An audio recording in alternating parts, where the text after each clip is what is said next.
March is in the rear view. April, not much better from a weather perspective. I ain't getting fooled by anything. I already got 2 calls. Like, I get it. Joke day. Worst day of the year for a headline Sky. Yeah. Yep. It's tough.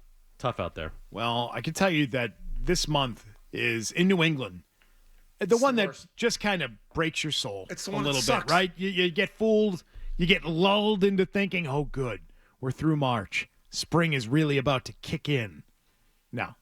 Nope. My lawn guy called today, and he's like, I just got back from vacation.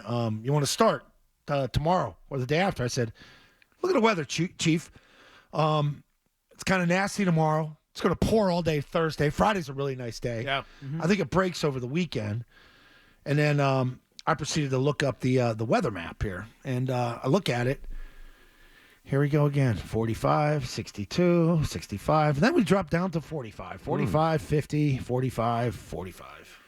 What do you want? Just put it off to next week. It's going to be dry next week if that's what you're looking for. I said, look next week because I don't want you digging up my yard. You got to thatch it, and you're going to tear it up if it's muddy. Oh, boy. You know? Oh, boy. I'm not doing it. I mean, he's doing it. I'll tell you this. I did hear Mike Wonkam on Channel 5. What's his problem? Last night say that the long range for marathon runners, if you're wondering. Yes, we are. Is looking cool.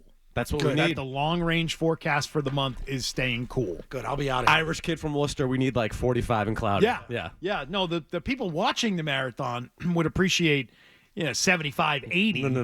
The people running the marathon would be like, yeah, we'll take 50, please. Yes. You're going to cramp up and not finish. Dude, that's not true. That is so. No, I'm just like, You're such a dick. I'm pretty good at I can't believe you did that to him. Like, my people are telling me, like, that's going to happen. Like, I've talked to people. What do you mean that's going to happen? That's going to happen. He's run a marathon before. We've been on heaters. Sort of. He's not new to this. I've been on a heater. We both have, a little bit. No, now that you said that, I will crawl to the finish line if that's what it takes. Yeah, not to do that. He's getting carried by 4 people. Who's going to be on inspirational videos? Who's going to be on the show that day? Yeah. I think Milliken. Milliken's hosting. Fred's gone that week too. All right, let's Exodus. We'll get to Garrett Crochet and his contract that he signed with the Red Sox, and we will, of course, get to the Red Sox today. They have an off day, so thank God if you're Devers. We'll ease our way into that. Let's ease our way into that. Okay, Rafi Devers off day today. Thank God. Hope he went out and got drunk last night. He can't strike out today. Exactly. Yeah, that's a good thing. He will not strike out. Yep, he will not strike out while the sun is up, and it will set, and he will still be stuck on only 15 Ks. Well, we'll get to that coming up. Let's start with the interviews that were taking place yesterday at the Breakers in Palm Beach, where there was a lovely party last night, from what I can tell. Yeah. Have you ever been to the Breakers? I know. So that's above my pay grade, my friend. Brunch is probably one of the greatest meals I've ever had there. It was costly. We stayed there one night too, like way back in the day. But it's one of the best resorts if not top 5 in the country. It's different. It's different there. You've been there, obviously. It's different driving talking in. about it as someone driving in is just it. How many times have you stayed there? Twice. Wow. That's with that $9 million net worth. No, they do have a hotel there. Yes. Yeah, no, it is a hotel. I don't have to stay in a suite or an apartment. Oh. Like they have those too. All right. But the brunch there is fancy. It's something special. Like if you like brunch, like if you like buffets, like a good 2-hour deal. And if I'm paying this, I ain't leaving for a while. I'm gonna digest this. I'm gonna eat again. Okay. All right. What happened that day? Cool. Yeah. Well, with that being said, Eliot Wolf sat down with Mike Felger yesterday. You heard it on Felger and Maz, and he was asked about an awkwardness between Eliot Wolf and Mike Vrabel. Here it is. Is it awkward at all? Because you still have the title. You still have the say. New coach is in town. He's going to have to get what he wants, but you still have the final say. Has that been awkward at all? No, it hasn't been. And how could it not be awkward? And I'm sure it will be at some point. But we've seen things. It's not like we agree on every little thing, but the disagreements that we've had have been productive, and they've resulted in some good dialogue. And I think if you get a staff together where everyone agrees on everything, it doesn't necessarily like that. That's not productive either. So I think as long as we keep the important thing, and that's winning football games, it's gonna go well. So I have to say some of the things to you that I'd say when you're not here, or else people will kill me. And it's only fair. But when Vrabel got the job, I said if you were here, it would be to turn off the lights, retrieve the faxes, and pick up guys from the airport. Okay. it's more than that? Yeah, I certainly hope so. I mean, I don't even know where the fax machine is if we have one. No, it's been good. We've all been working together, and I think our free agency class, again, no one's trying to win in March, but the amount of needs that we had, we feel like we filled some of those and made the team better. So I think we're just heading in the right direction. But I mean, you know what I'm driving at. This happens on a lot of teams. It happens all the time. New coach gets a job, scouting staff still in place. There's that transition, so that you say it's not awkward, but I just wonder how it can't be. Maybe I had some of those reservations at first, but it hasn't been so far. And again, we're still in the honeymoon phase here in the off season where things are going well. And we haven't played a game yet, and, no adversity has struck, and we'll see what happens. That right there, that last part was the exact verbiage that was used last year at this time when it was he and Mayo. It's eerily similar. The honeymoon phase. Like, hey, we're all getting along. We'll see when we hit some adversity, what happens. And he's been there in that spot. I wonder what he's learned from that time last year till now to make him not be in that spot again. You know what I'm saying? I think he's had a much better offseason. Sure. I mean, without a doubt. Free agency already. You already all you did was sign players back last year. You added freaking KJ Osborne and Corafor. That was it. Yep. Oh, and the running back, Gibson. But and a tight end. But not major players. You added some major players this year. Things are different. It seems different this year. I think Eliot Wolf has to be a great operator in that he has the trust of ownership, and it feels like he's one of their guys, and that's why he got the job, and that's why he has remained on the job.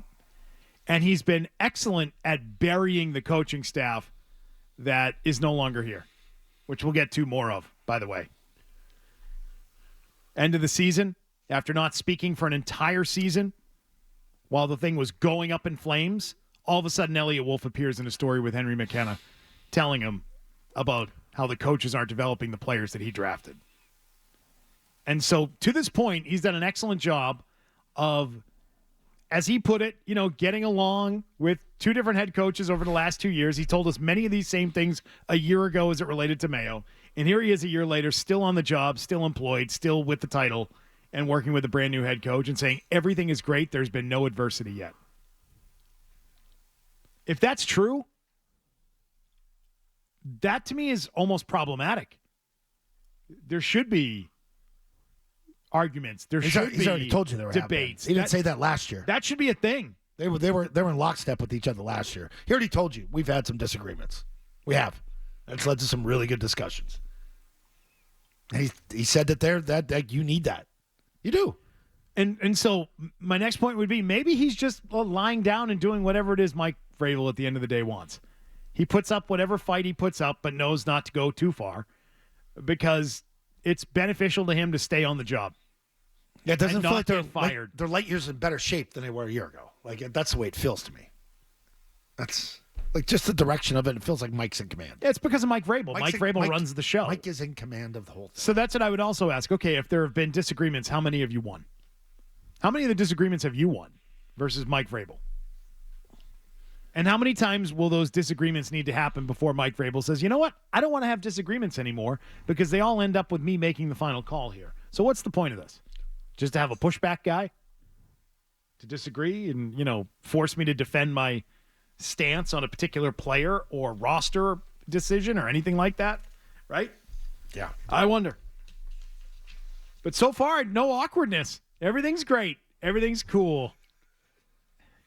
It's hard to buy. And if it is cool, it's because he's being a good boy. And Mike Vrabel's patting him on the head at the end of the meetings. Good boy. Good job. Why don't you roll over and let me rub your belly? Like, is that what's going on? It's weird. It's really weird. It's the thing that so many guys who cover the league tell you is really difficult to do. It's the reasoning behind it. You can't fire Mayo. Then what are you going to do at GM? You're going to pair a new coach with the same GM. You're going to pair a new coach with a new right? There's all those awkward things. These things typically don't end well. It's weird because, like, you look at Philadelphia, and I know we'll get into some of the argument of the tush-push because it was John and Howie that were out there arguing with, I guess, Sean Payton and McDermott over it. You look at Philly, you think Howie Roseman's in charge down there. He runs the team. He picks the players. Because it's Sirianni that seems like the dink, right? Getting in a fight with fans and players, just a hothead, and he's the guy that's along for the ride. You're right. It seems different in certain places. But in Philadelphia, Howie Roseman is the boss, and the head coach reports to Howie Roseman. Bingo. Right. That's why he's been there over multiple head coaches. I'm saying that's the big difference. Yes. This is with both guys have, equal powers, and they both report to the top.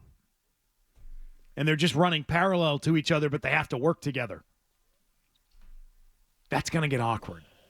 If he really wants to do the job and really be in charge, which, again, I don't think he is. I think it's Mike Vrabel's show.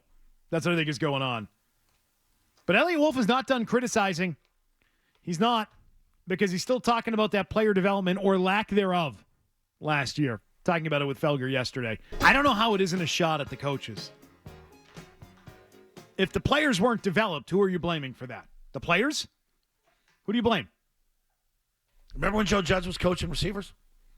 And he couldn't get N'Keal Harry to do what he wanted him to do, and Elman's like, what the hell are we doing here? Like, he doesn't know the position.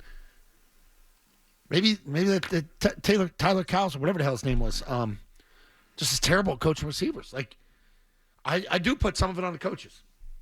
Like, you have to have the understanding of what we want you to do. Fine, but just say it then. Say what? Yeah, just say you think it's the coaches instead of trying to say, no, it's not blaming the coaches. That's a polite way. It's a polite way of Then who are you blaming? Polite way of saying it. It's not polite. It's fraudulent. You're lying through your teeth. Who are you blaming? You blaming the players? You're blaming the coaches? Or you're blaming yourself for drafting crappy players? You tell us. It's not in a vacuum. It's not just some circumstance that wasn't impacted by people's decisions or ability to develop a player. It's not polite. It's useless. It's empty words with no meaning behind them. Man, there's so many sackless executives in sports. So many that won't just tell you what they think. Oh, no, we're disappointed in the development, but it's not the coach's fault. Was it your fault? Is it the player's fault? Who do we blame for this? Nobody? It's nobody's fault. Well, then why are you sitting down for the interview? Stop wasting everybody's time with your empty words.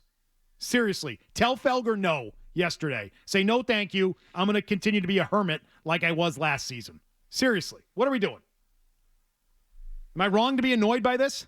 No. So when you told Henry McKenna in week 17 about the lack of development right before you blew out all that entire coaching staff, that was a nice kick in the nuts on the way out the door.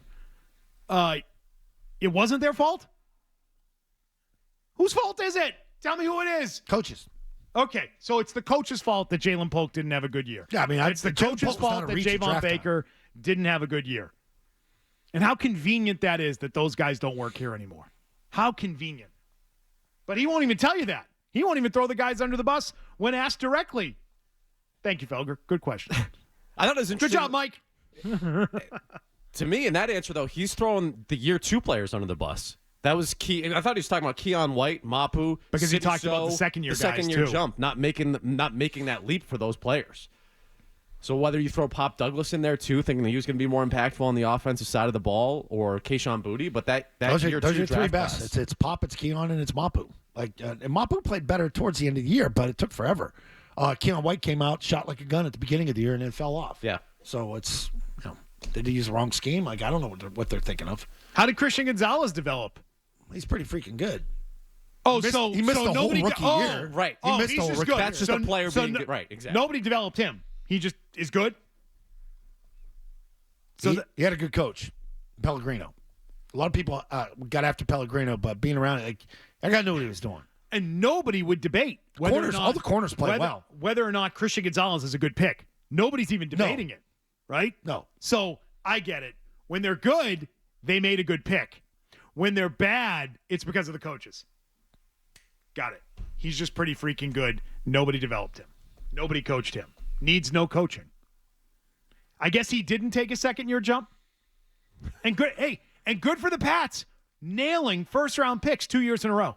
Yes. That's the kind of business they used to be in. Right. Bill would nail the first-round pick year after year after year. It helped them build their team to what it was. So the Pats have done an excellent job in the first year in back-to-back, first round, that is, in back-to-back years. They've crushed it.